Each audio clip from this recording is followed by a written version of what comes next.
much as to set his foot on. Yet he promised that he would give it to him for a possession, and to his seed after him, when as yet he had no child. And God spake on this wise, that his seed should sojourn in a strange land, and that they should bring them into bondage for 400 years. But when the time of the promise drew nigh, which God had sworn to Abraham, the people grew and multiplied in Egypt, in which time Moses was born. And Moses was learned in all the wisdom of the Egyptians, and was mighty in words and in deeds. And when he was full 40 years old, it came into his heart to visit his brethren, the children of Israel. This is that Moses, which said unto the children of Israel, A prophet shall the Lord your God raise up unto you of your brethren. Like unto me, him shall ye hear. This is he that was in the church in the wilderness with the angel which spake to him in the Mount Sinai, and with our fathers who received the lively oracles to give unto us, to whom our fathers would not obey, but thrust him from them, and in their hearts turned back again into Egypt, saying unto Aaron, Make us gods to go before us. For as for this Moses, which brought us out of the land of Egypt, we wot not what is become of him. And they made a calf in those days, and offered sacrifice unto the idol, and rejoiced in the works of their own hands. Ye stiff-necked and uncircumcised in heart and ears, ye do always resist the Holy Ghost. As your fathers did, so do ye. Which of the prophets have not your fathers persecuted? And they have slain them which shewed before the coming of the just one, of whom ye have been now the betrayers and murderers, who have received the law by the disposition of angels, and have not kept it.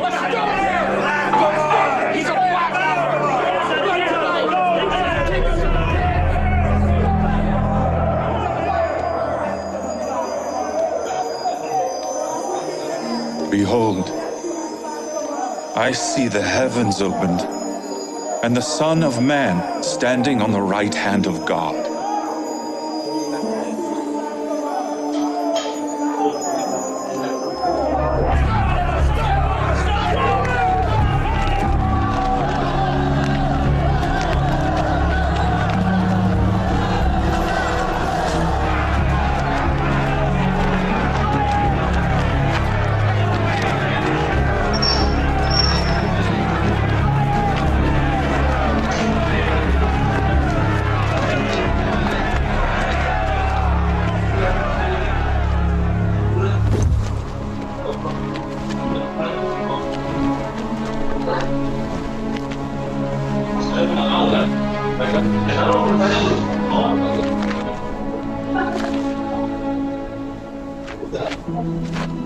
Lord Jesus, receive my spirit.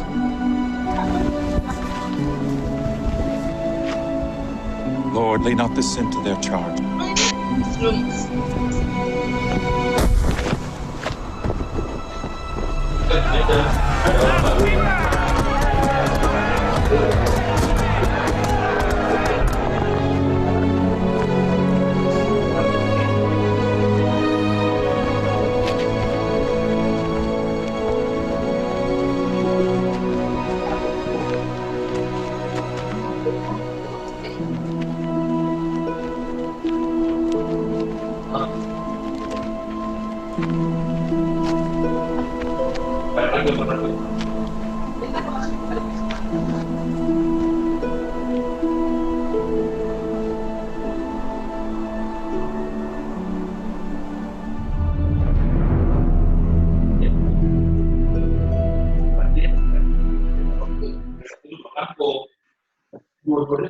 Baik, Bapak Ibu, itu sedikit kisah Santo Stefanus. Silakan Pak Seto untuk memulai pertemuan malam hari ini. Yang lainnya di mute ya.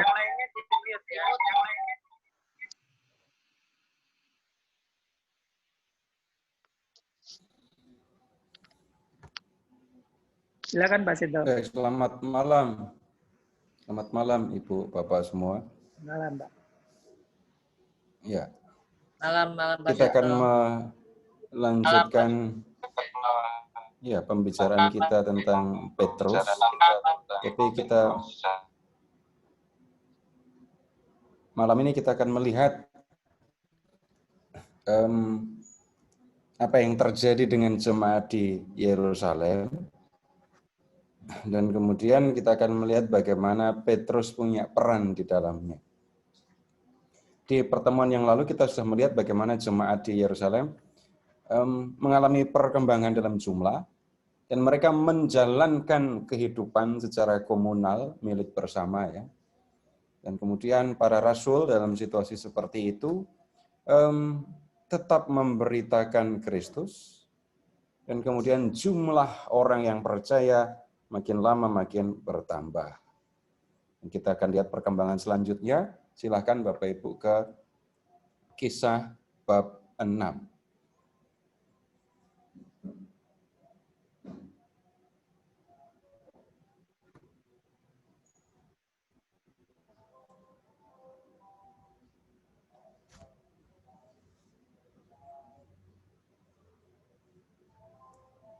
Nanti Bapak Ibu perlu melihat perkembangan ini, ya.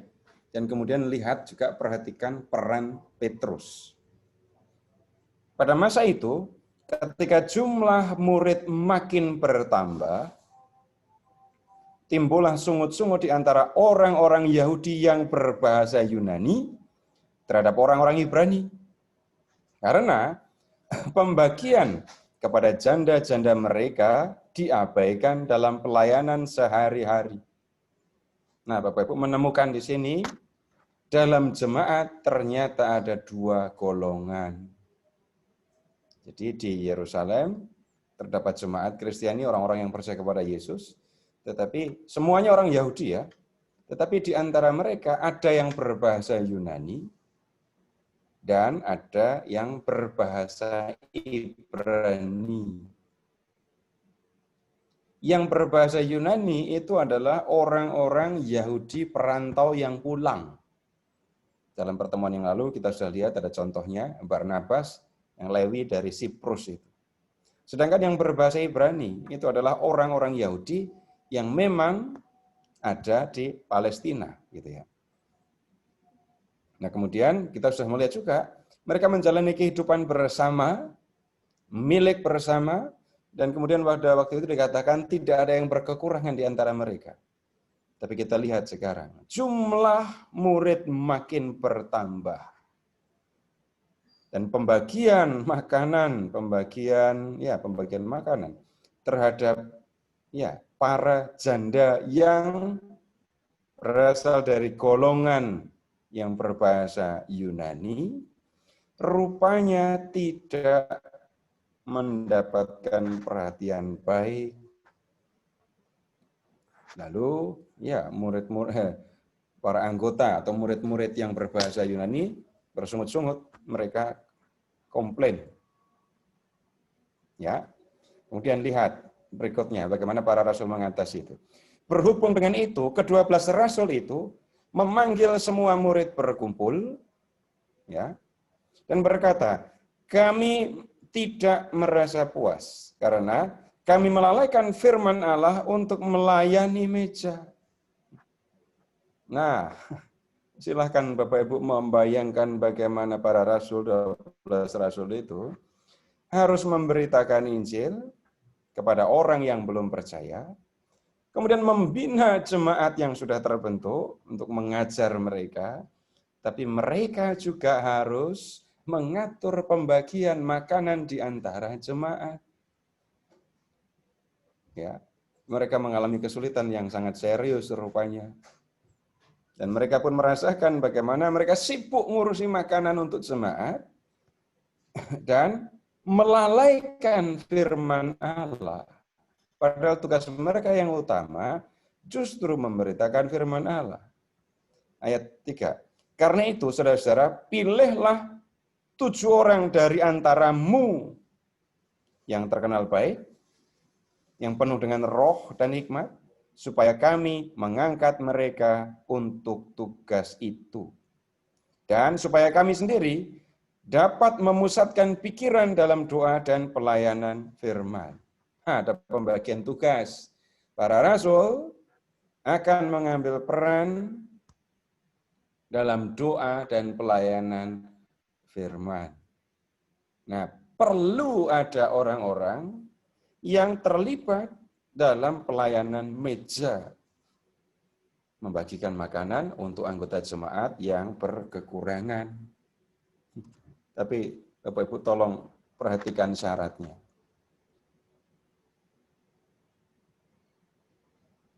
Jadi tugas mereka itu kan untuk pelayanan meja. Tapi syaratnya terkenal baik, penuh roh dan hikmat. Apa urusannya mau bagi-bagi makanan harus penuh dengan roh dan hikmat? Nah, nanti kita akan lihat Bapak Ibu, peran mereka tidak terbatas hanya untuk pembagian makanan ini. Mereka punya peran lebih dari itu.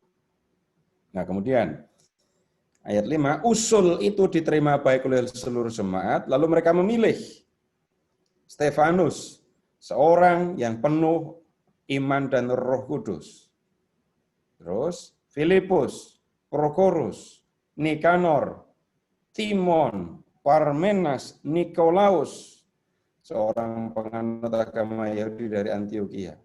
Bapak Ibu perhatikan nama-nama mereka. Tidak satu pun yang menggunakan nama Ibrani. Nama mereka nama Yunani semua. Ya. Kemudian bahkan tentang ada satu orang, Nikolaus. Jadi dia bukan orang Yahudi, tapi penganut agama Yahudi. Ya. Bisa katakan dari Antioquia. Lalu lihat, mereka dihadapkan kepada rasul-rasul, lalu rasul-rasul itu pun berdoa dan meletakkan tangan di atas mereka. Ya. Jadi sekarang sudah ada yang membantu para rasul untuk mengurus keperluan bersama dalam jemaat. Dan lihat ayat 7, firman Allah makin tersebar dan jumlah murid di Yerusalem makin bertambah banyak. Juga sejumlah besar imam menyerahkan diri dan percaya. Ini kejadian yang luar biasa. Ini imamnya bukan imam Katolik loh ya. Imamnya imam Yahudi loh ya. Ketika kita berbicara tentang penganiayaan dan pembunuhan Yesus, para imam punya peran penting dalam peristiwa itu. Mereka terlibat di dalam pembunuhan Yesus. Tapi sekarang ada di antara mereka, bahkan disebutnya sejumlah besar, yang menjadi percaya kepada Yesus. Jadi situasi bisa dikatakan sangat mengembirakan kalau membaca begini.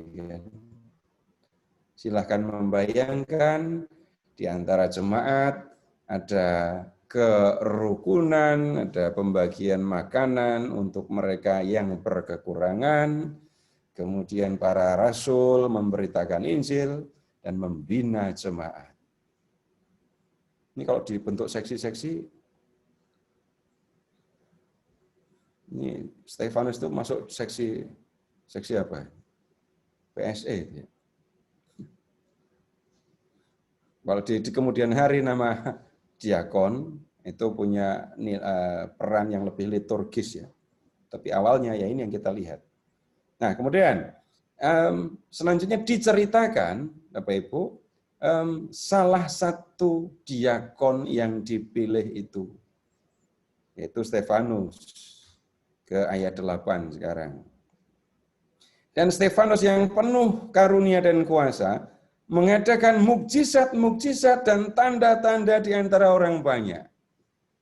Bukan hanya para rasul yang mengadakan mukjizat, tapi lihat, diakon Stefanus juga mengadakan mukjizat dan tanda. Tapi dia pun mendapat perlawanan dari orang-orang Yahudi, lihat di ayat 9. Tetapi tampillah beberapa orang dari jemaat Yahudi yang disebut jemaat orang Libertini. Anggota-anggota jemaat itu adalah orang-orang dari Kirene dan dari Alexandria. Ya. Bersama-sama dengan beberapa orang Yahudi dari Kilikia dan dari Asia. Orang-orang itu bersoal jawab dengan Stefanus, tetapi mereka tidak sanggup melawan hikmatnya dan roh yang mendorong dia berbicara. amati lawan Stefanus. Ada yang disebut sebagai jemaat Libertini. Jadi kita tidak tahu banyak tentang hal ini. Cukup Bapak Ibu memperhatikan bahwa mereka adalah orang Yahudi ya, yang rupanya juga Yahudi perantau dan pulang ke Yerusalem. Lihat tempat asal mereka. Cinere, terus Alexandria, Kirene atau Cinere, terus Alexandria. Kirene Bapak Ibu ingat kan di Libya,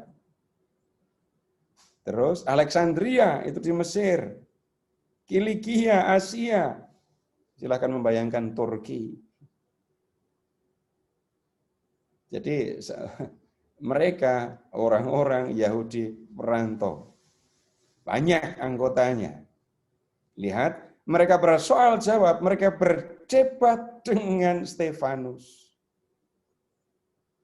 Sendirian Stefanusnya, mereka dan harus berhadapan dengan orang banyak. Tapi lihat, tidak ada yang sanggup untuk melawan hikmat dan roh yang mendorong dia bicara.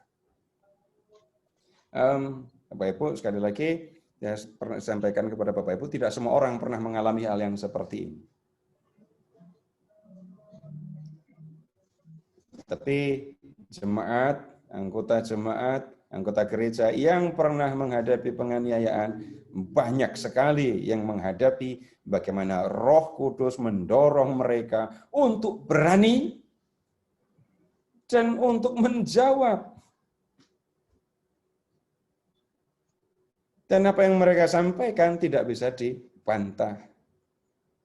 Ini bukan perkara mereka nekat, tapi kita sudah melihat dalam peristiwa Pentakosta, Roh Kudus itu datang kepada para rasul, membuat mereka berani berbicara. Roh yang sama kemudian hadir dan membantu para anggota jemaat untuk menjalani kehidupan mereka sebagai orang yang percaya. Lihat, kalah debat kan orang-orang Libertini tadi. Ayat 11 sekarang. Lalu mereka menghasut beberapa orang untuk mengatakan, kami telah mendengar dia mengucapkan kata-kata hujat terhadap Musa dan terhadap Allah. Dengan jalan demikian, mereka mengadakan suatu pergerakan di antara orang banyak serta tua-tua dan ahli-ahli Taurat. Mereka menyergap Stefanus, menyeretnya, membawanya ke mahkamah agama. Lalu mereka memajukan saksi-saksi palsu yang berkata, orang ini terus-menerus mengucapkan perkataan yang menghina tempat kudus ini dan hukum Taurat. Sebab kami telah mendengar dia mengatakan bahwa Yesus orang Nazaret itu akan merubuhkan tempat ini dan mengubah adat istiadat yang diwariskan Musa kepada kita. Karena mereka tidak bisa menghadapi pembicaraan Stefanus, tidak bisa mengalahkan atau membuat Stefanus diam, mereka menggunakan kekerasan. Caranya, Bapak Ibu silahkan lihat mahkamah agama. Ya, ada mahkamah agama. Kemudian silahkan lihat ada saksi palsu. Nah, mahkamah agama itu yang memegang kuasa tertinggi dalam agama Yahudi. Kemudian, mahkamah agama ini pernah berurusan dengan anggota para rasul, ingat pengadilan terhadap Petrus dan Yohanes. Mahkamah ini juga yang sebelumnya sudah menjatuhkan hukuman mati kepada Yesus. Silahkan Bapak Ibu sekarang membayangkan bagaimana Stefanus, ya, murid Petrus, para rasul, orang yang percaya kepada Yesus dihadapkan kepada mahkamah agama. situasi yang bisa dikatakan sangat tidak menguntungkan. Yang dihadirkan saksi palsu. Tuduhannya, lihat kalau membaca ayat 11, kata-kata hujat terhadap Musa dan Allah. Kemudian, ini perhatikan menghujat itu ya, menghujat Musa, terutama menghujat Allah. Nah, kemudian sekarang silahkan lihat ke ayat 13. Mengucapkan perkataan yang menghina tempat kudus ini, bait Allah. Kemudian lihat juga mengatakan bahwa Yesus orang Nazaret akan merubuhkan tempat ini dan mengubah adat istiadat yang diwariskan oleh Musa kepada kita. Ini termasuk dalam kategori penghinaan terhadap Allah, hujat. Nah, sekarang silahkan Bapak Ibu membuka kitab Imamat.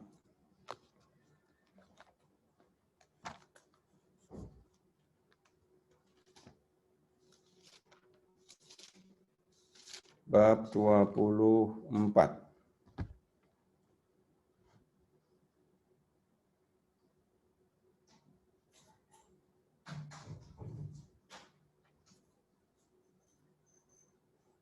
Imamat 24. Silahkan melihat ke ayat 16.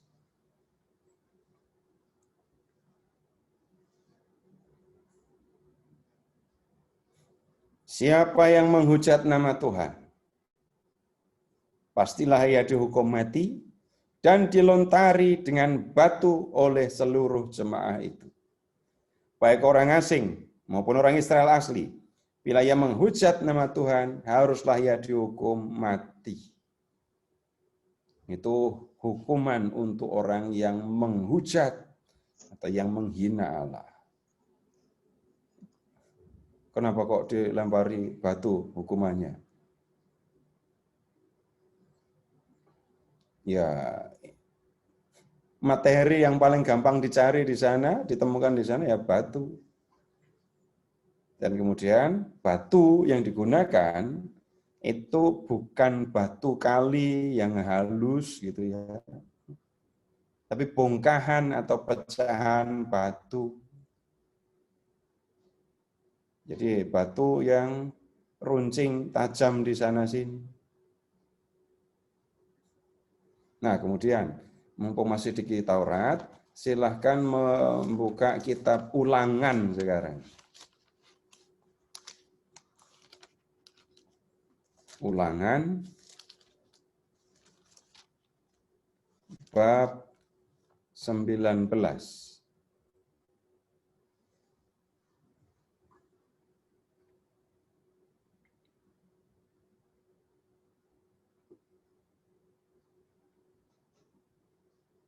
Ya, jadi silakan ke Ulangan 19 ke ayat 15.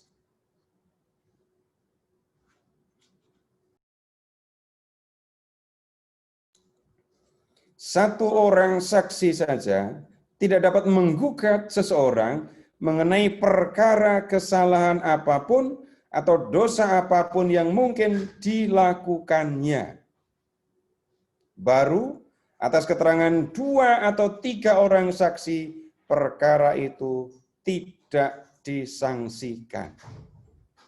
Jadi untuk memutuskan sebuah perkara, ya, mahkamah hakim gitu ya, hanya memerlukan keterangan 2 orang saksi. Sudah cukup. Jadi kalau orang mau membunuh sesamanya, itu caranya gampang, seperti yang dilakukan orang-orang tadi. Bayar atau pilih 2 orang minimal ya, untuk mengarang cerita tentang seseorang yang dibenci, dan ceritakan dengan detail, buat cerita yang detail bahwa orang ini sudah menghina Allah, sudah menghujat Allah. Dan kemudian tuduhan disampaikan kepada hakim, kepada mahkamah agama. Mahkamah akan memeriksa. Dan kemudian setelah memeriksa 2 orang saksi, itu sudah cukup untuk menjatuhkan putusan, termasuk putusan hukuman mati. Baik, sekarang silahkan kembali ke Kisah bab 6.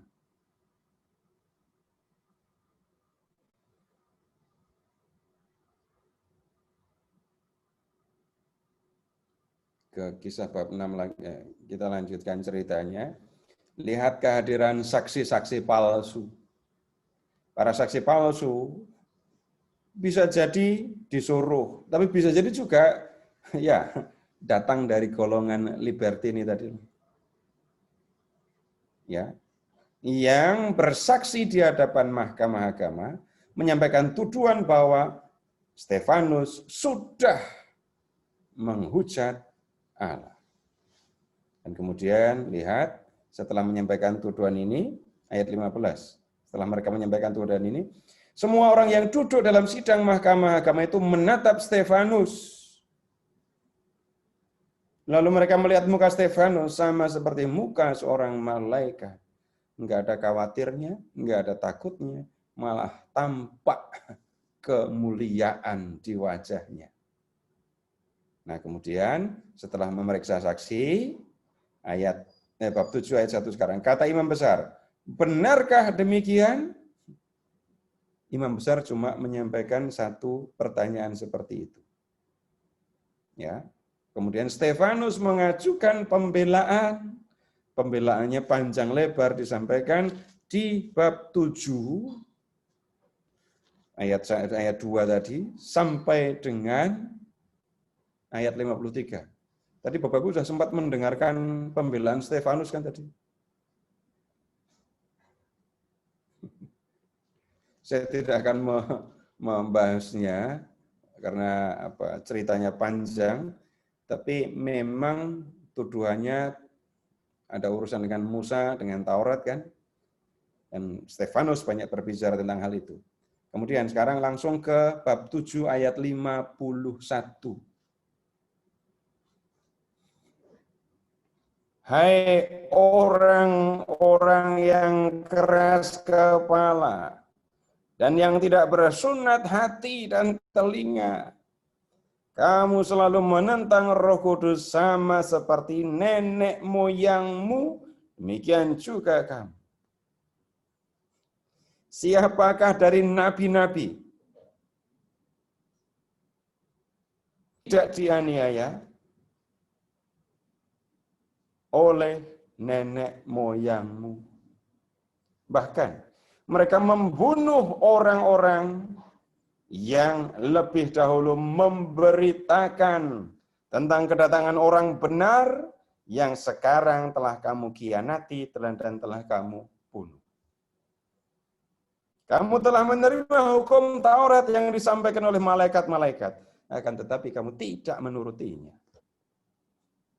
Nah, Bapak Ibu, lihat kalimat yang diucapkan oleh Stefanus di hadapan mahkamah agama menunjukkan kata-kata yang keras, mengungkapkan betapa keras perlawanan yang ditujukan oleh yang dilakukan Stefanus terhadap mahkamah ya.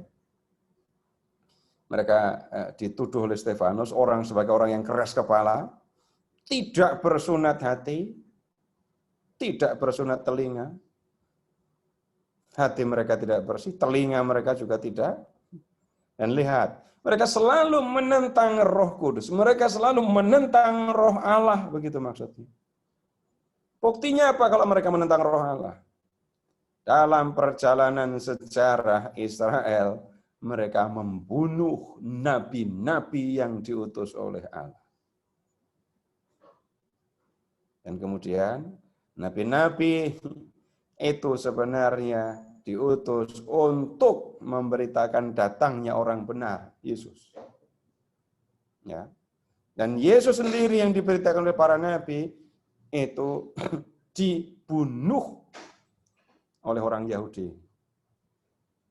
Kalau pertanyaan mau disederhanakan.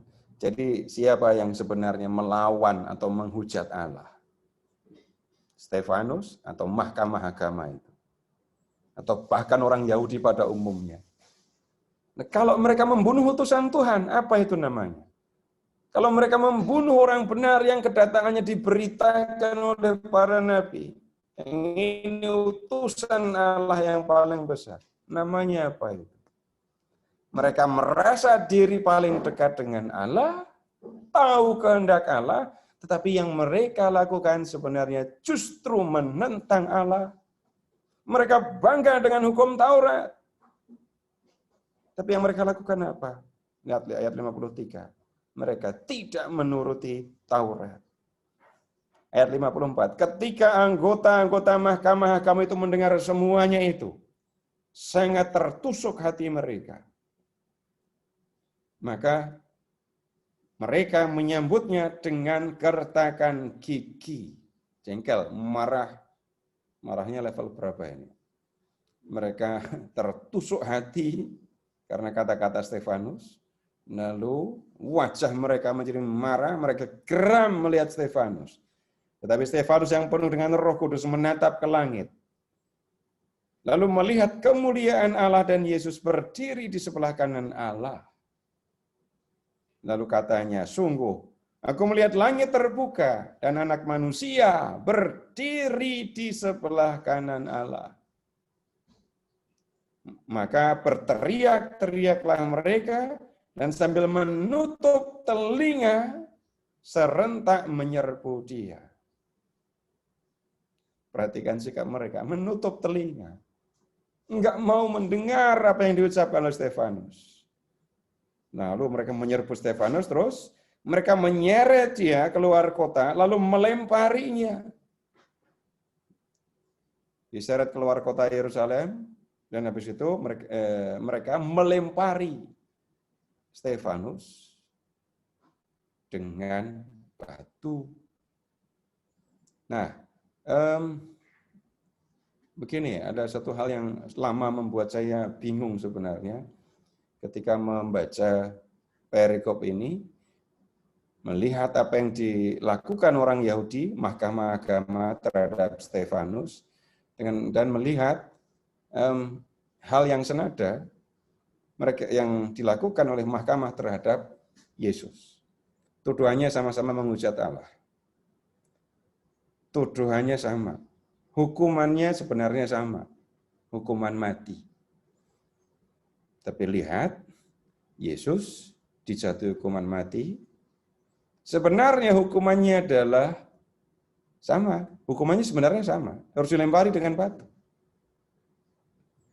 Tapi pada waktu itu rupanya ada persoalan yang lebih politis. Mahkamah agama tidak diberi tempat, tidak diberi kuasa untuk melakukan eksekusi. Sehingga Yesus oleh mahkamah agama dibawa kepada Pilatus. Ya, ada persoalan politik aja. Jadi waktu itu di zaman Yesus rupanya mereka tidak diberi wewenang untuk menjatuhkan hukuman mati dan mengeksekusi. Dan lihat ketika mahkamah agama membawa Yesus ke hadapan Pilatus, tuduhannya bergeser. Tuduhannya tidak lagi menghujat Allah, tuduhannya menjadi orang ini mengaku sebagai raja. Jadi tuduhan terhadap Yesus diubah menjadi dari teologis menjadi politis. Tuduhannya menjadi subversi gitu ya. Menuduh Yesus sebagai pemberontak itu maksudnya. Tapi rupanya di zaman Stefanus situasi sudah berubah. Jadi anggota mahkamah agama secara menyeluruh itu menjatuhkan hukuman mati lalu mengeksekusinya. Dan lihat ayat 58 ya. Dan saksi-saksi meletakkan jubah mereka di depan kaki seorang muda yang bernama Saulus. Dalam Kisah Para Rasul, Bapak Ibu, ini pertama kalinya nama Saulus yang kemudian dikenal sebagai Paulus itu muncul. Ya. Sedang mereka melemparinya, Stefanus berdoa, katanya, "Ya Tuhan, terimalah rohku." Kalau Yesus bilang apa?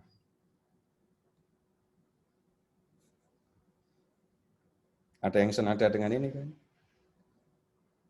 Terus, sambil berlutut, ia berseru dengan suara nyaring, "Tuhan, janganlah tanggungkan dosa ini kepada mereka." Nah, sekarang begini saja. Ini supaya menjadi lebih jelas, Bapak Ibu silahkan membuka Injil Lukas. Tapi kisah para rasulnya diberi tanda ya.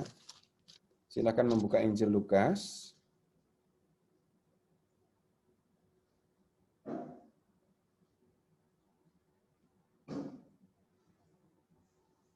Bab 23.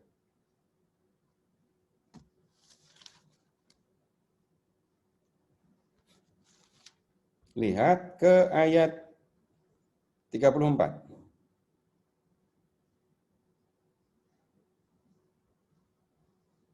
Dua tiga 34. Yesus berkata, "Ya Bapa, ampunilah mereka, sebab mereka tidak tahu apa yang mereka perbuat." Kalau Stefanus bilangnya, "Tuhan, janganlah tanggungkan dosa ini kepada mereka." Lukas bab 23 ayat 46 sekarang. Lalu Yesus berseru dengan suara nyaring, "Ya Bapa, ke dalam tangan-Mu kuserahkan nyawaku." Kalau Stefanus, "Ya Tuhan Yesus, terimalah rohku." Bapak Ibu bisa melihat kematian Stefanus itu mirip dengan kematian Yesus. Mulai dari tuduhan, saksi palsu, ya, keputusan mahkamah agama, kemudian sikap Yesus ketika mau mati, mengampuni orang-orang yang terlibat di dalam pembunuhannya, dan menyerahkan diri kepada Bapa. Nah, sekarang begini, pertanyaan jahatnya. Bapak Ibu pengen mati seperti apa? Pengennya mati seperti apa?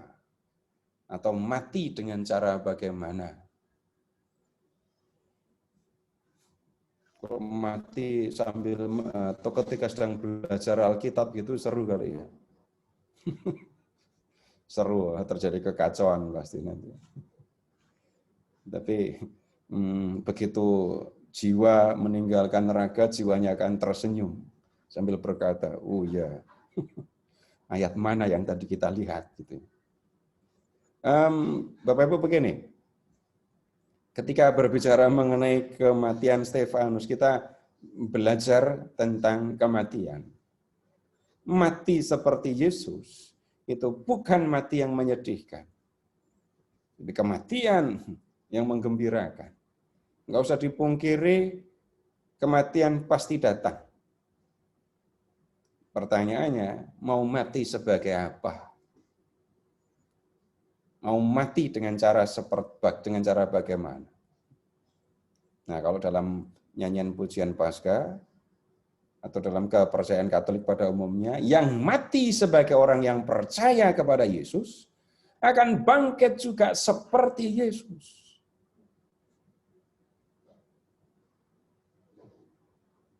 Hidup sebagai orang yang percaya, mati pun sebagai orang yang percaya. Nah, kemudian yang kita lihat ini bukan sekedar kematian biasa, tapi mati sebagai orang yang percaya, kan? Nah, kemudian kita lanjut saja dulu ya, karena ceritanya masih panjang. Bapak Ibu, silahkan membuka dulu kisah bab 1. Kisah bab 1, ayat 8. Kita harus melihat itu lagi.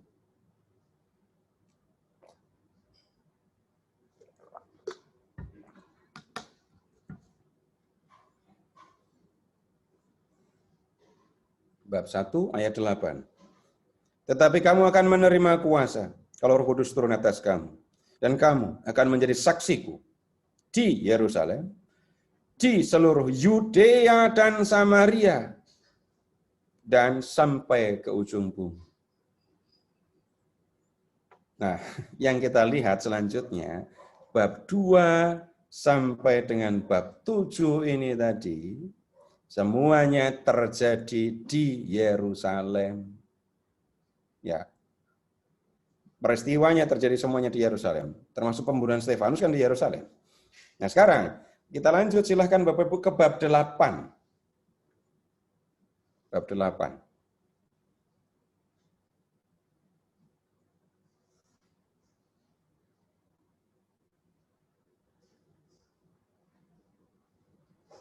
Nih ada catatan ya tentang Saulus di bab 8 ayat 1a itu ya. Saulus juga setuju bahwa Stefanus mati dibunuh. Saulus tidak ikut melempari batu, cuma jagain jubah orang-orang yang mengeksekusi Yesus. Tapi di sini disampaikan keterangan, dia setuju Stefanus dijatuhi hukuman mati dengan cara seperti itu. Itu berarti Saulus juga melihat, ya Stefanus memang menghujat Allah begitu. Nah, setelah pembunuhan Stefanus, ayat 1b sekarang, terjadi penganiayaan, pada waktu itu mulailah penganiayaan yang hebat terhadap jemaat di Yerusalem. Mereka semua, kecuali rasul-rasul, tersebar ke seluruh Yudea dan Samaria. Ya. Apa yang dikatakan oleh Yesus di bab 1 tadi mulai terlaksana. Memang para rasul tinggal di Yerusalem. Tapi lihat para pengikut Yesus, anggota gereja yang tadi kita lihat ada di Yerusalem, tersebar ke seluruh Yudea dan Samaria. Ngapain? Orang-orang saleh menguburkan mayat Stefanus serta meratapinya dengan sangat. Tetapi Saulus berusaha membinasakan jemaat dan memasuki rumah demi rumah dan menyeret laki-laki dan perempuan keluar dan menyerahkan mereka untuk dimasukkan ke dalam penjara. Mereka yang tersebar itu menjelajah seluruh negeri itu sambil memberitakan Injil. Ini kalau diamati bisa menjadi sangat serius karena mereka tidak tahan, mereka menghindari penganiayaan di Yerusalem. Kemudian mereka meninggalkan kota itu, lari ke Yudea, Samaria, tapi lihat, mereka bukan sekedar lari. Mereka itu menjelajah seluruh negeri sambil memberitakan Injil. Nah kalau begitu, Bapak Ibu, harusnya berterima kasih kepada para penganiaya atau tidak kalau begitu. Kalau tidak ada penganiayaan, ya mereka tidak akan pergi kemana-mana, mereka akan tetap di Yerusalem. Bapak Ibu sudah berterima kasih sama corona atau belum?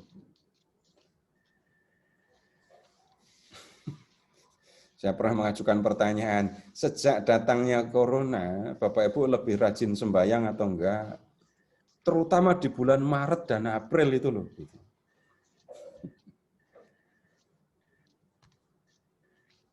Kalau dulu mau belajar Alkitab, ada alasan macet. Sekarang, alasannya apa? Ya minimal nggak ada lagi alasan macet sehingga agak sulit datang ke gereja. Sekarang jauh lebih gampang untuk belajar Alkitab di rumah, ya bisa belajar Alkitab tapi bareng-bareng. Karena apa? Karena siapa? Nah kita bisa diajak untuk melihat ada yang berbeda dalam penderitaan yang bisa jadi kita alami. Ya. Mereka yang menganiaya jemaat, orang-orang Yahudi yang tidak menyukai jemaat dan berusaha membinasakan jemaat, menganiaya jemaat, tidak terpikir oleh mereka bahwa penganiayaan yang mereka lakukan membuat para murid tersebar, dan dengan tersebarnya para murid, berita tentang Yesus makin menyebar juga. Jadi para penganiaya enggak berpikir seperti itu. Yang berpikir begitu siapa? Ya pribadi yang enggak kelihatan, Tuhan. Namanya orang dianiaya ya takut, khawatir. Tapi lihat, Tuhan memanfaatkan situasi itu untuk melakukan apa yang dikehendakinya. Nah, kemudian, tunggu dulu. Bapak Ibu masih bisa mengingat nama-nama diakon yang dipilih tadi?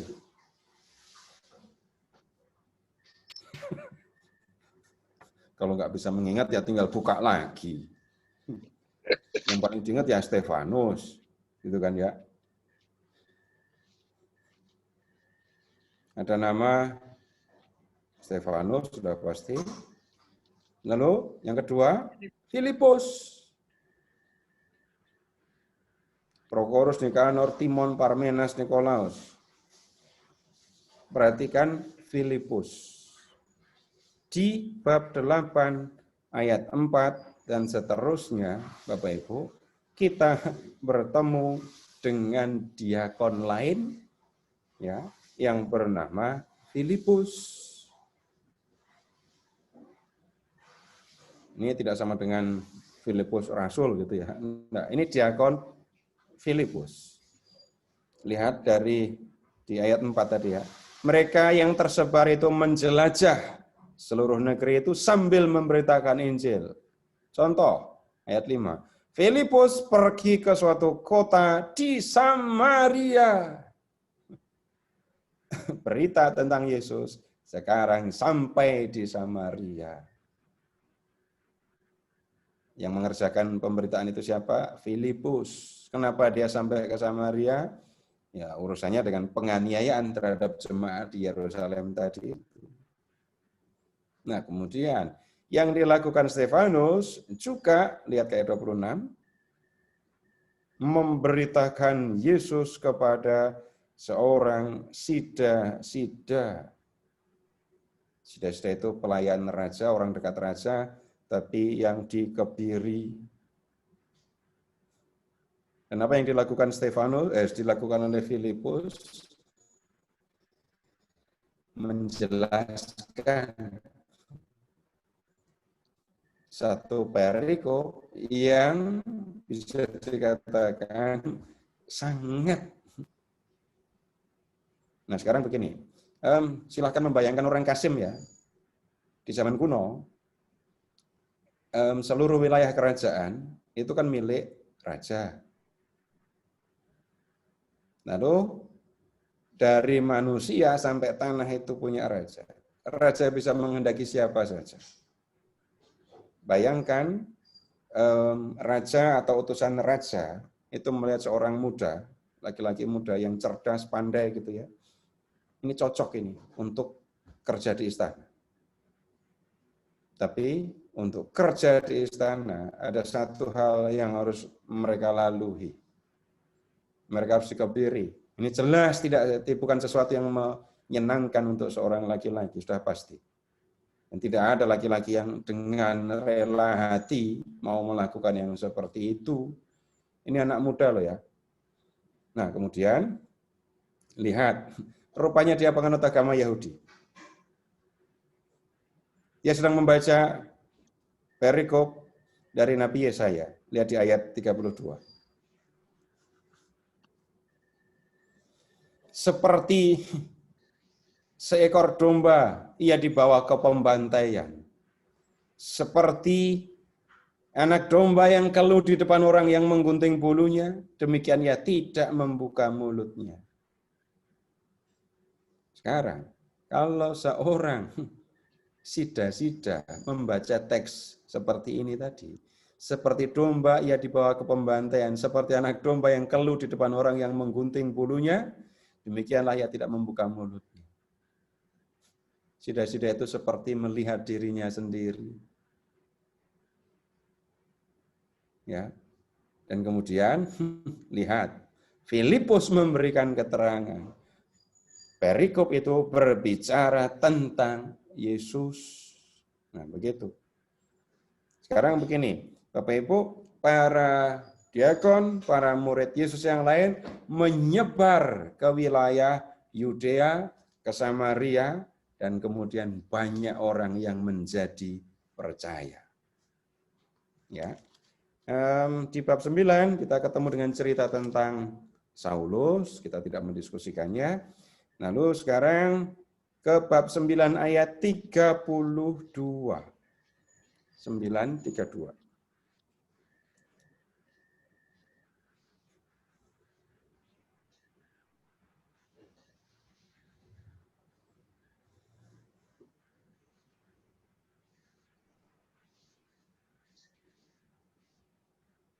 Ya. Pada waktu itu Petrus berjalan keliling, mengadakan kunjungan kemana-mana. Dalam perjalanan itu, ia singgah juga kepada orang-orang kudus yang di Lida. Kalau mendengar istilah orang-orang kudus, cukup Bapak Ibu mengingat para anggota jemaat.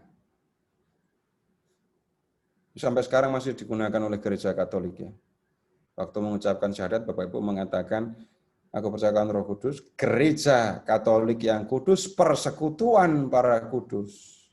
Persekutuan orang-orang kudus. Siapa persekutuan orang-orang kudus? Ya gereja, sama. Lalu orang-orang kudusnya siapa? Anggota gereja. Nah, perhatikan, Petrus berkunjung ke banyak tempat di Yudea, ya. Dan kemudian dia mengunjungi anggota-anggota jemaat. Nah, kemudian dia sampai di satu tempat yang bernama Lida, ayat 33. Di situ didapatinya seorang yang bernama Eneas, yang telah 8 tahun terbaring di tempat tidur karena lumpuh. Kata Petrus kepadanya, Eneas, Yesus Kristus menyembuhkan engkau.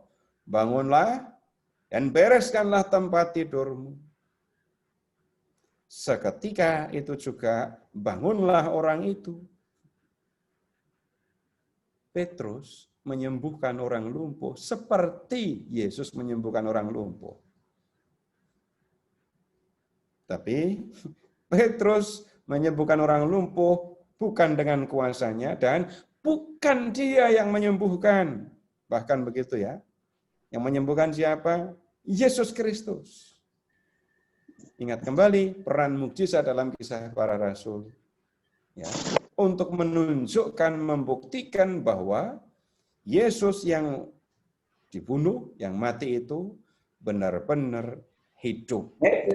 Tidak kelihatan, tetapi kuasanya bisa dialami dan dirasakan. Lihat dampaknya sekarang kayak 35. Semua penduduk Lida dan Saron melihat dia, lalu mereka berbalik kepada Tuhan. Melihat mukjizat yang dilakukan oleh Petrus, lihat banyak orang menjadi percaya kepada Yesus. Kemudian, lihat ke ayat 36. Di Yope ada seorang murid perempuan bernama Tabita. Dalam bahasa Yunani, Dorcas. Perempuan itu banyak sekali berbuat baik dan memberi sedekah. Amati seorang murid perempuan. Nah, ini anggota jemaat juga. Dan lihat nanti apa yang dilakukan oleh Petrus. Disebutkan, dia banyak berbuat baik, banyak memberi sedekah. Tetapi pada waktu itu ia sakit lalu meninggal. Dan setelah dimandikan, mayatnya dibaringkan di ruang atas. Lida dekat dengan Yope. Ketika murid-murid mendengar bahwa Petrus ada di Lida, mereka menyuruh 2 orang kepadanya dengan permintaan. Segeralah datang ke tempat kami. Maka berkemaslah Petrus dan berangkat bersama-sama dengan mereka. Setelah sampai di sana, ia dibawa ke ruang atas dan semua janda datang berdiri dekatnya, dan sambil menangis mereka menunjukkan kepadanya semua baju dan pakaian yang dibuat Dorcas waktu ia masih hidup. Tetapi Petrus menyuruh mereka semua keluar. Lalu ia berlutut dan berdoa. Kemudian dia berpaling kepada mayat itu dan berkata, Tabita, bangkitlah. Lalu Tabita membuka matanya, dan ketika melihat Petrus, ia bangun lalu duduk. Petrus memegang tangannya dan membantu dia berdiri. Kemudian ia memanggil orang-orang kudus beserta janda-janda, dan lalu menunjukkan kepada mereka bahwa perempuan itu hidup. Ini mukjizatnya lebih dahsyat itu ya.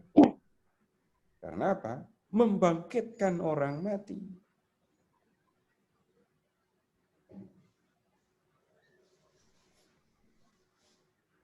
Dan cara Petrus menyembuhkan mirip dengan kata-kata Yesus ya. Kalau waktu membangkitkan anak Yairus, Yesus berkata, Talita kum.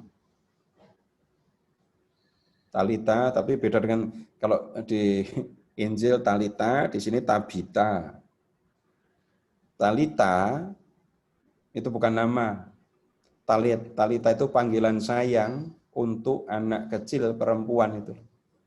Bapak Ibu yang punya anak kecil perempuan, waktu kecil manggil dia kadang-kadang dengan sebutan sayang gitu kan. Ya itu Talita. Jadi Tuhan Yesus membangkitkan orang mati seperti membangunkan anak kecil sedang tidur.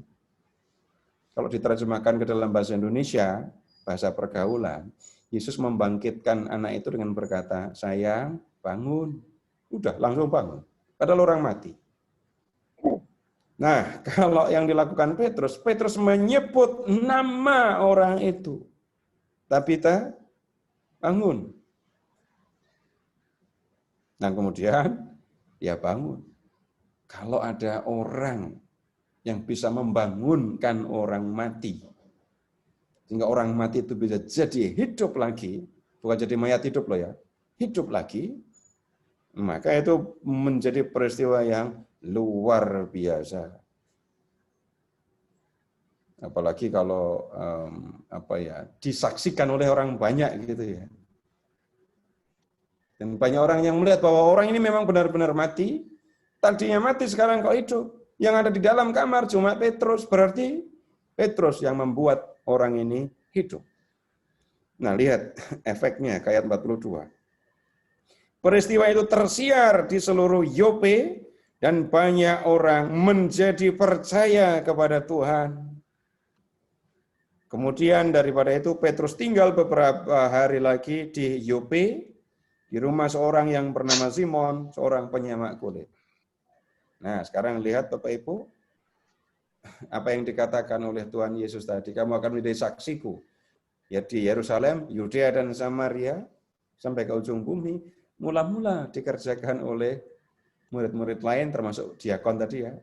Tapi lihat, di dalam perjalanan berikutnya, Petrus pun sampai ke sana, dan dengan mukjizat-mukjizat yang dikerjakan oleh Yesus melalui Petrus, banyak orang yang menjadi percaya kepada Yesus. Nah, sekarang untuk mendapatkan gambaran, Bapak Ibu silakan membuka peta Palestina pada zaman Yesus. Jadi peta yang judulnya Palestina pada zaman Tuhan Yesus.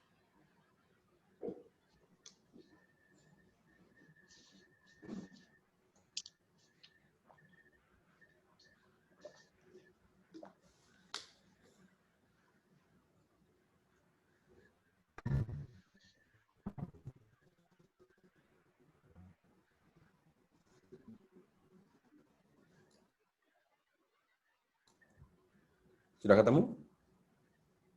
Kamu akan menjadi saksiku di Yerusalem, Yudea, Samaria, sampai ke ujung bumi. Nah, cari Yerusalem. Sesudah itu, lihat atau cari Yudea.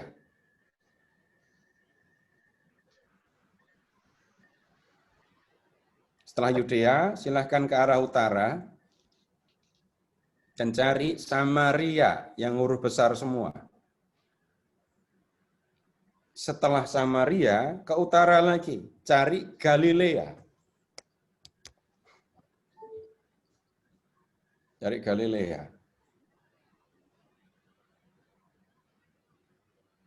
Nah, sekarang perhatikan ketiga wilayah itu. Yesus banyak berkarya di Galilea. Ya, kalau menurut Matius, Markus, dan Lukas, Yesus berkarya di Galilea, baru menjelang kematian, Yesus pergi ke Yudea, khususnya dia pergi ke Yerusalem dan mati di situ. Bangkit juga di situ. Nah, sesudah Yesus bangkit, ya, dia menjumpai para murid mula-mula juga di Yerusalem. Nah, di Yerusalem itu juga para rasul menunggu janji tentang pembaptisan Roh Kudus. Setelah menerima Roh Kudus, para rasul memberitakan Injil mula-mula di Yerusalem. Ya, kemudian lihat yang dilakukan oleh ini ya, murid-murid yang menyebar, yang pergi tadi ya. Jadi Yerusalem itu satu kota di wilayah Yudea. Kemudian Samaria itu juga satu wilayah, ada banyak kota di situ. Para murid meninggalkan Yerusalem, menyebar ke Yudea sampai ke Samaria. Nah, Filipus sampai ke Samaria tadi. Tapi perjalanannya kemudian jauh. Filipus itu juga bertemu dengan Sida-Sida yang dari Ethiopia tadi ya. Itu di jalan menuju ke Gaza. Bisa lihat Gaza.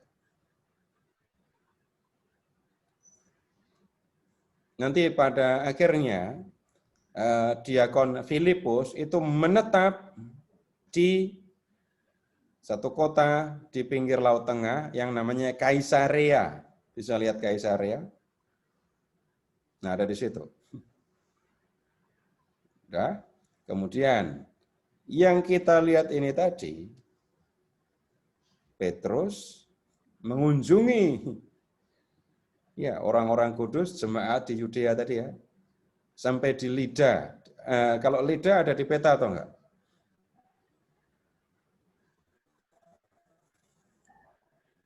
Enggak ada, Pak.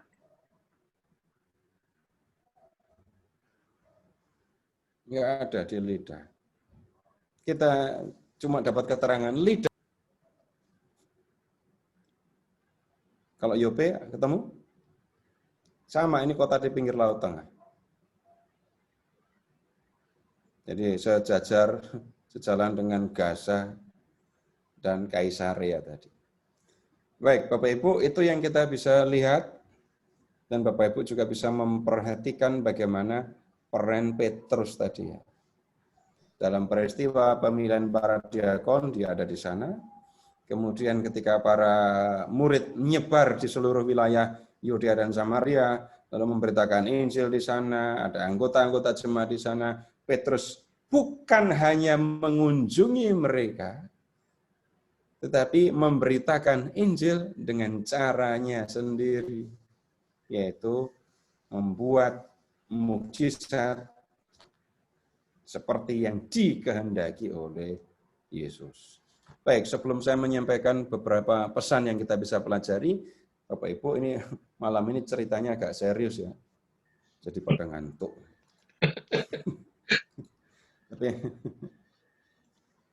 Tapi nanti kita akan lihat yang lebih sederhana lagi.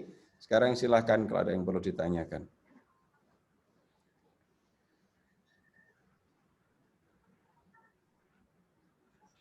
Silakan Bapak Ibu. Ada yang mau bertanya? Kalau nggak mau nanya sama saya, nanya Pak Narto juga nggak apa-apa kok.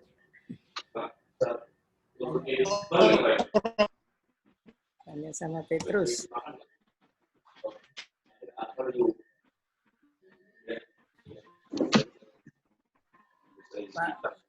Pak Seto, tadi petanya kenapa dibilangnya Palestina ya, Pak? Ya, minta tolong Bapak hapus dulu pemahaman tentang Palestina ada yang ada di pikiran. Ya, Bukan yang Palestina yang Palestina sekarang ya? Palestina sekarang nggak ada urusan dengan Palestina dulu. Jadi wilayah yang ada di dalam kota, seluruh wilayah yang ada di dalam kota, itu ya, itu kalau di Perjanjian Lama namanya Kanaan. Kanaan. Ya, jadi bukan hanya Israel yang ada di situ. Itu ada Fenisi kalau di Perjanjian Lama ya, kerajaan Israel dan Yehuda di sebelah kiri. Itu ada Fenisia, kemudian di sebelah kanan ada Syria, Ammon, Moab, Edom, Filistea. Ya, seluruh wilayah ini namanya Kanaan. Kemudian ketika Roma datang, nama Kanaan diubah menjadi Palestina. Dari mana nama Palestina? Dari nama sebuah bangsa yang pernah ada di situ. Ya, namanya Filistin atau Filistea. Jadi nama itu kemudian dipakai oleh orang Roma untuk memberi nama seluruh wilayah. Dah begitu. Masih, Pak. Iya, Pak.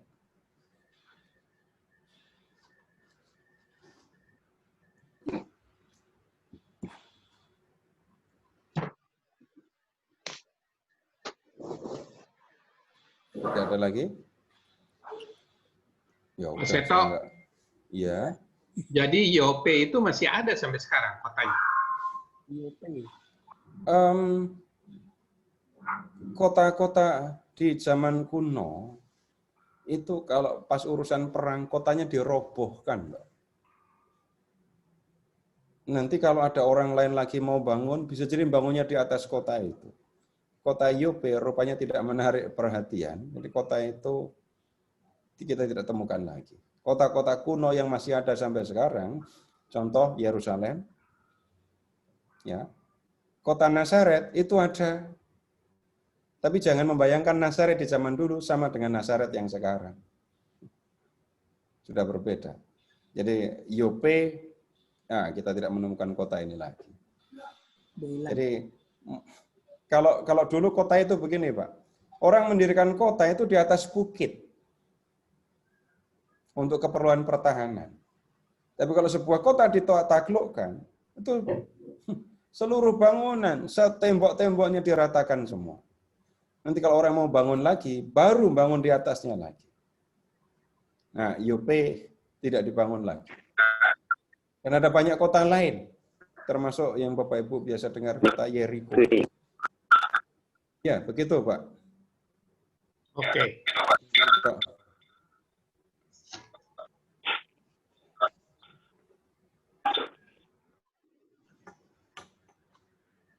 Masih ada?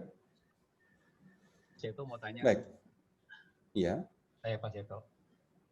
Pak Seto. Maaf Pak, jadi Gaza itu bukan Gaza. yang Gaza sekarang Pak ya? Wilayahnya sama. Oh. Ya. Jalur Gaza. Tapi jangan tanya kota Gazanya sama dengan kota Gaza zaman dulu atau kota itu enggak. Seperti Nazaret tadi, Pak. Tempatnya di situ, tapi jangan membayangkan kotanya sama dengan yang dulu. Ya, makasih Pak. Ya, mari. Nah, sekarang kita akan masih ada? Ya, saya ada pertanyaan Pak Seto. Iya, silahkan. Mengenai Stefanus yang dihukum di bab 6 ayat 10 itu kelihatannya bahwa Stefanus ini dihukum hanya karena dia tidak bisa dikalahkan oleh orang-orang yang disebutkan di sini. Apakah memang alasannya sesederhana itu karena kalah berdebat, kalah pamor, atau ada alasan yang lebih lebih fundamental lagi, Pak? Di sini kok kelihatannya kesannya hanya karena kalah bersaing itu. Kayak Bisa jadi. sekarang aja Pak ya. Iya, kayak begitu kemudian langsung dicelakakan. Gitu. Gara-gara kalah debat lalu urusannya ad hominem gitu. Iya, yang kita lihat di dalam teks memang seperti itu. Jadi kita sebenarnya tidak menemukan alasan yang lebih serius daripada itu. Tetapi tunggu dulu. Kalau orang kayak gini dibiarkan, akan jadi apa? Kalau Bapak misalnya berdiri sebagai orang-orang libertini, orang-orang Yahudi yang kolot gitu ya, melihat Stefanus, itu kan sama dengan melihat bahaya. Bahayanya apa? Kalau orang sepinter ini dibiarkan, ini ngerepotin. Bukan cuma ngerepotin kita, nanti banyak saudara-saudara kita yang ikut-ikutan percaya. Dari namanya kita tahu sebenarnya Stefanus itu orang Yahudi berbahasa Yunani. Seperti juga orang-orang yang memfitnah dia tadi. Orang-orang dari Kirene, Alexandria, Kilikia, Asia, sama-sama orang Yahudi perantau yang pulang gitu. Kalau orang kayak gini dibiarkan, ini pengaruhnya bisa sangat serius. Mahkamah agama itu kan tidak menemukan, tidak bertemu dengan Stefanus langsung sebelumnya. Tapi orang-orang libertini ini yang membawa Stefanus ke mahkamah agama. Dan mahkamah agama sepertinya sudah tenang saja mengikuti, mengambil keputusan untuk membunuh Yesus, karena membunuh Stefanus karena apa? Ya, ini orang ini bisa menjadi sangat membahayakan untuk orang-orang Yahudi. Begitu, Pak. Oke, Pak. Terima kasih. Ya. Ada yang tanya di chat, Pak Seto. Dari mana kita tahu Filipus yang ke Samaria itu diakon, bukan rasul? Baik, silahkan dilihat kembali. Nah, kalau pertanyaannya dibalik, bagaimana tahu kalau itu adalah rasul? Ada yang meriksa kartu anggotanya nggak waktu itu? Ya, periksa. Ada. Cukup Bapak Ibu melihat konteks di dalam Kisah Para Rasul. Ya. Setelah pemilihan diakon, ya, lalu amati diakon itu tidak diceritakan tentang bagi-bagi beras, bagi-bagi makanan, tapi diakon mengambil peran yang lebih serius yaitu pemberitaan Injil. Nah, kemudian yang berikutnya silahkan ke Kisah bab 8 tadi ya. Kisah bab 8.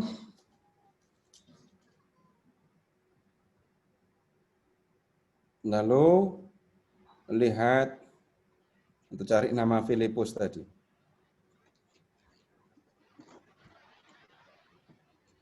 Ke ayat 40. Bapak Ibu ketemu dengan satu tempat yang bernama Asdod, dekat Gaza. Kemudian berikutnya Filipus itu sampai di kota Kaisarea. Nah, berikutnya sekarang Bapak Ibu silahkan ke Kisah bab 21.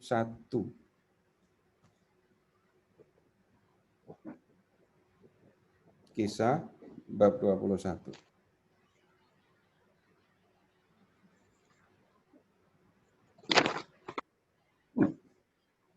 Ingat nama Kaisarea ya.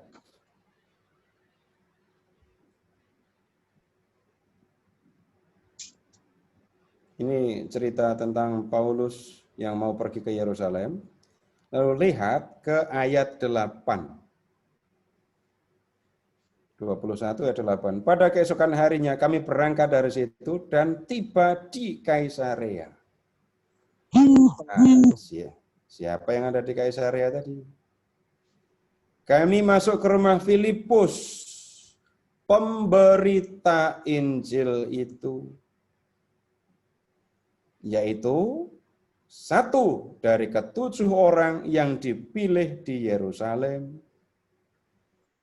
Dan kami tinggal di rumahnya. Udah, jelas?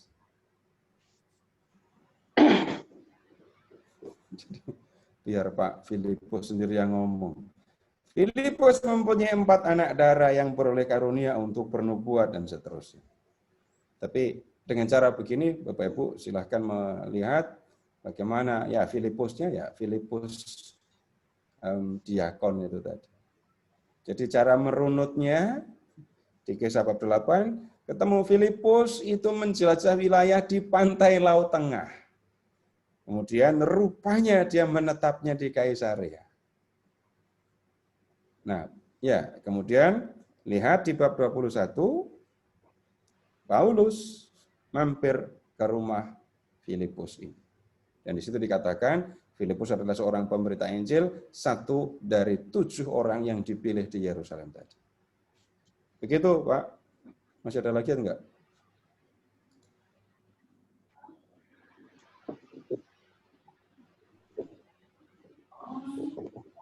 Tentang orang-orang kudus.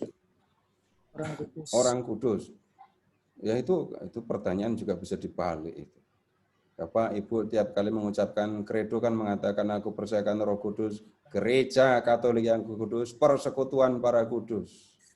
Gereja itu siapa?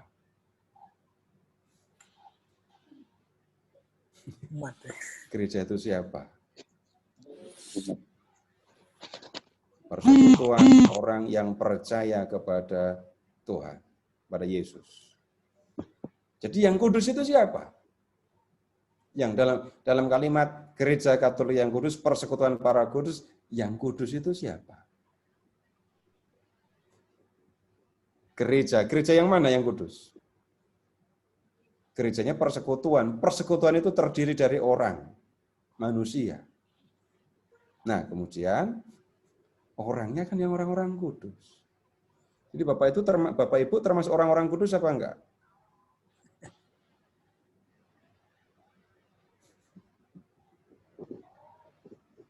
Loh, kok enggak yakin? Nah, Bapak Ibu anggota gereja Katolik atau bukan? Kalau sedang berkumpul begini tampak sebuah gereja atau tidak?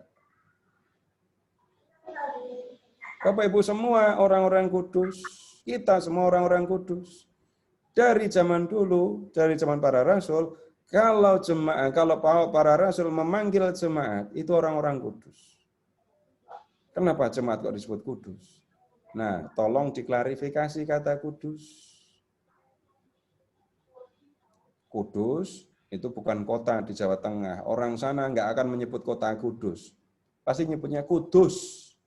Kudus.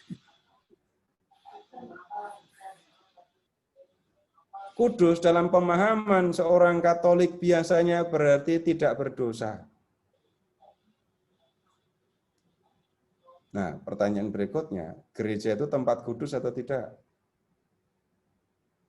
Kenapa gereja itu disebut tempat kudus? Apakah gerejanya tidak berdosa? Bangunannya itu loh, kan disebut tempat kudus kan? Bapak Ibu kalau masuk gereja bikin tanda salib, berlutut. Kenapa tempat itu disebut tempat kudus? Bukan karena tempat itu tidak berdosa, tapi karena Allah hadir di situ.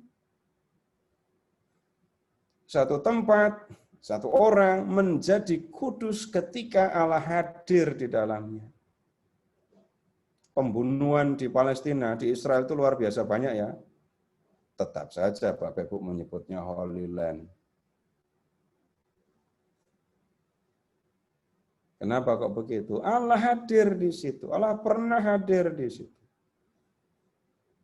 Jadi pengertian pertama dari kudus dalam kata orang-orang kudus, Allah hadir. Maka tempat atau pribadi di mana Allah hadir menjadi kudus. Yang kedua, kata kudus juga berarti dikhususkan. Dikhususkan. Dikhususkan untuk apa? Dikhususkan untuk melayani Allah. Bapak, Ibu sebagai anggota gereja kita kudus karena khususkan untuk melayani Allah. Bisa nggak Bapak Ibu mengikuti Yesus tanpa melayani Yesus? Bisa nggak orang menjadi pengikut Yesus, menjadi orang yang percaya kepada Yesus, tapi tidak mau melayani Yesus? Aneh kan? Sayangnya banyak. Lalu orang mengatakan bagaimana? Mulutnya nggak mengatakan, tapi perilakunya menunjukkan. Tuhan Yesus, Engkau adalah Tuhanku. Engkau sudah pernah berkata, aku datang bukan untuk dilayani, melainkan untuk melayani. Karena itu Tuhan, datanglah, aku siap untuk Engkau layani. Lakukan apa yang aku mau. Nah, ada yang kacau di situ. Orang yang mengikuti Yesus, orang yang percaya kepada Yesus, yang menjadi anggota gereja, itu dikhususkan untuk melayani Allah. Karena itu dia menjadi kudus. Karena dia menjadi orang kudus, maka dia pun siap untuk bekerja melayani Tuhan. Baik, begitu. Masih ada lagi?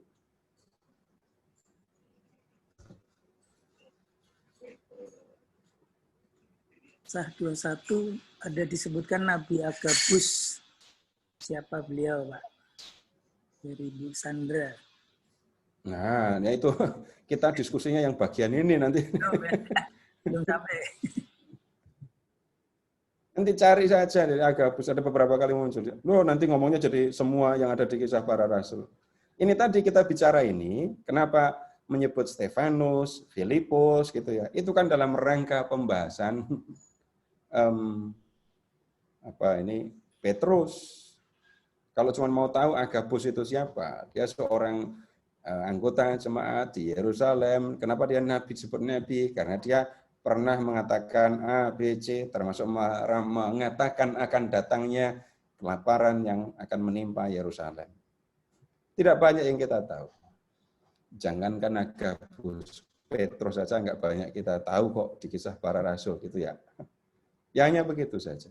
Kalau membaca perjalanan misi Paulus, Bapak Ibu juga akan ketemu di Antioquia ada yang disebut nabi dan pengajar. Salah satunya adalah Paulus. Lalu ada nama-nama lain yang terlibat di situ. Begitu saja. Dah? Baik, Bapak Ibu, sekarang kita lihat beberapa hal dalam peristiwa yang baru saja kita lihat ini.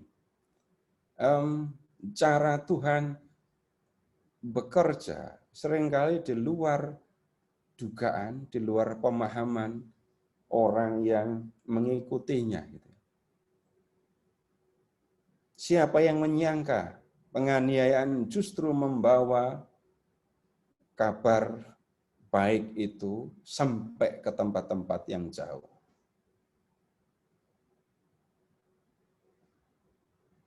Tentu tidak ada yang menyangka hal yang seperti itu bisa terjadi.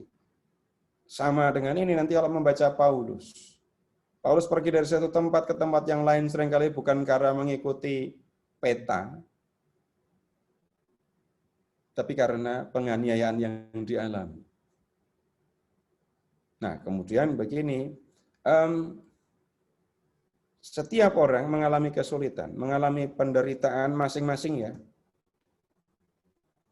Dan masing-masing juga diajak untuk melihat apa yang dikehendaki oleh Allah, apa yang harus dilakukan sesuai dengan kehendak Allah dalam situasi.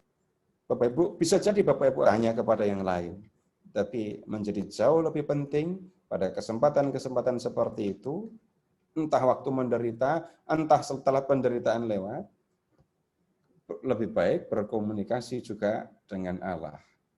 Merenung bersama dengan Allah untuk mengetahui apa yang dikehendaki. Apalagi kalau urusan kesulitan penderitaan itu berkaitan dengan perjalanan Bapak Ibu mengikuti Yesus. Ya. Tidak semua orang pernah mengalami gangguan atau godaan untuk meninggalkan Yesus. Tetapi bisa jadi kesulitan yang dihadapi oleh setiap orang atau masing-masing orang mengganggu dia. Kemudian dia menghubungkan penderitaan itu dengan kepercayaannya kepada Yesus. Dan kepercayaan kepada Yesus bisa terganggu karena kesulitan yang dihadapi. Kenapa kok begitu? Karena saya berusaha memasukkan Yesus dalam frame yang saya miliki.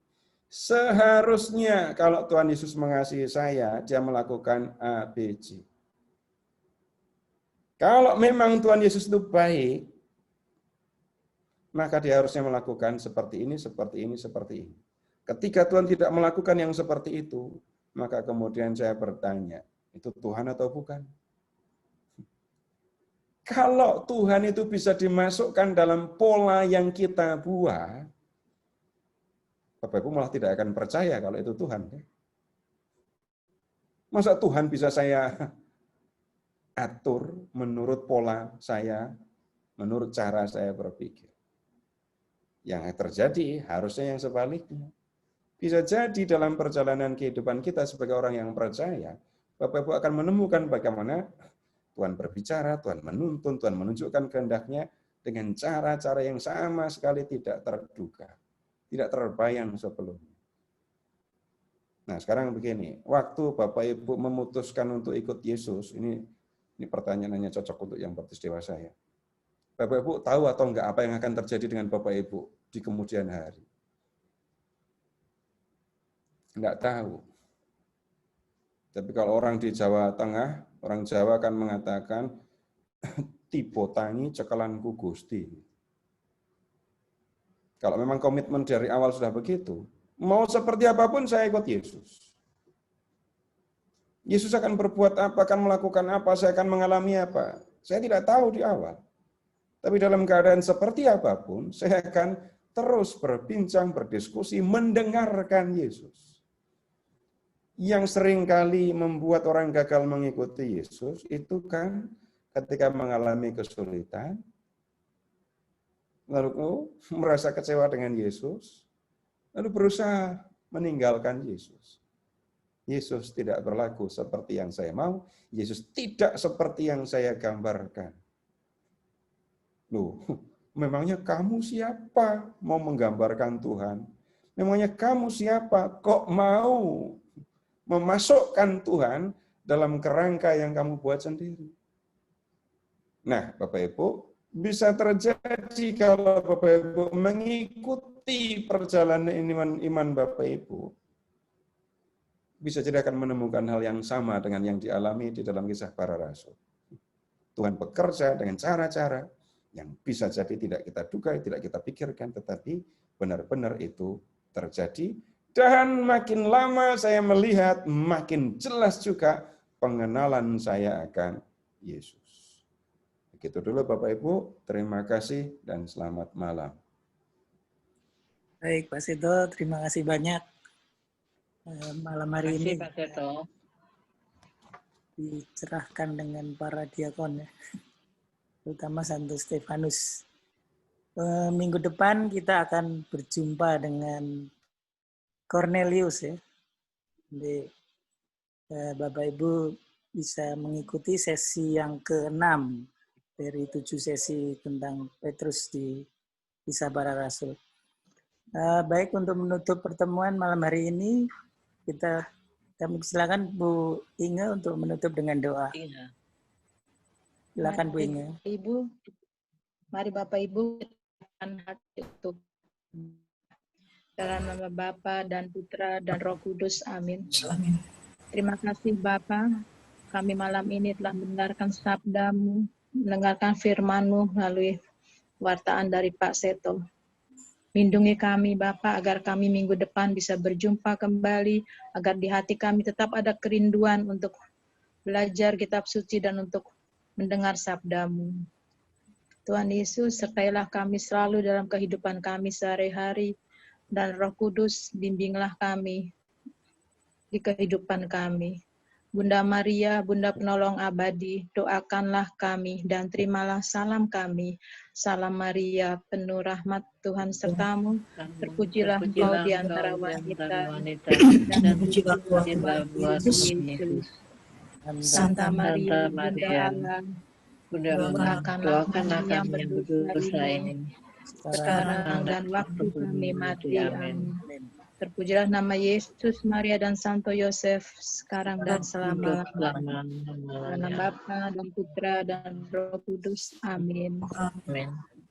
Terima kasih semuanya. Terima kasih semuanya. Selamat malam.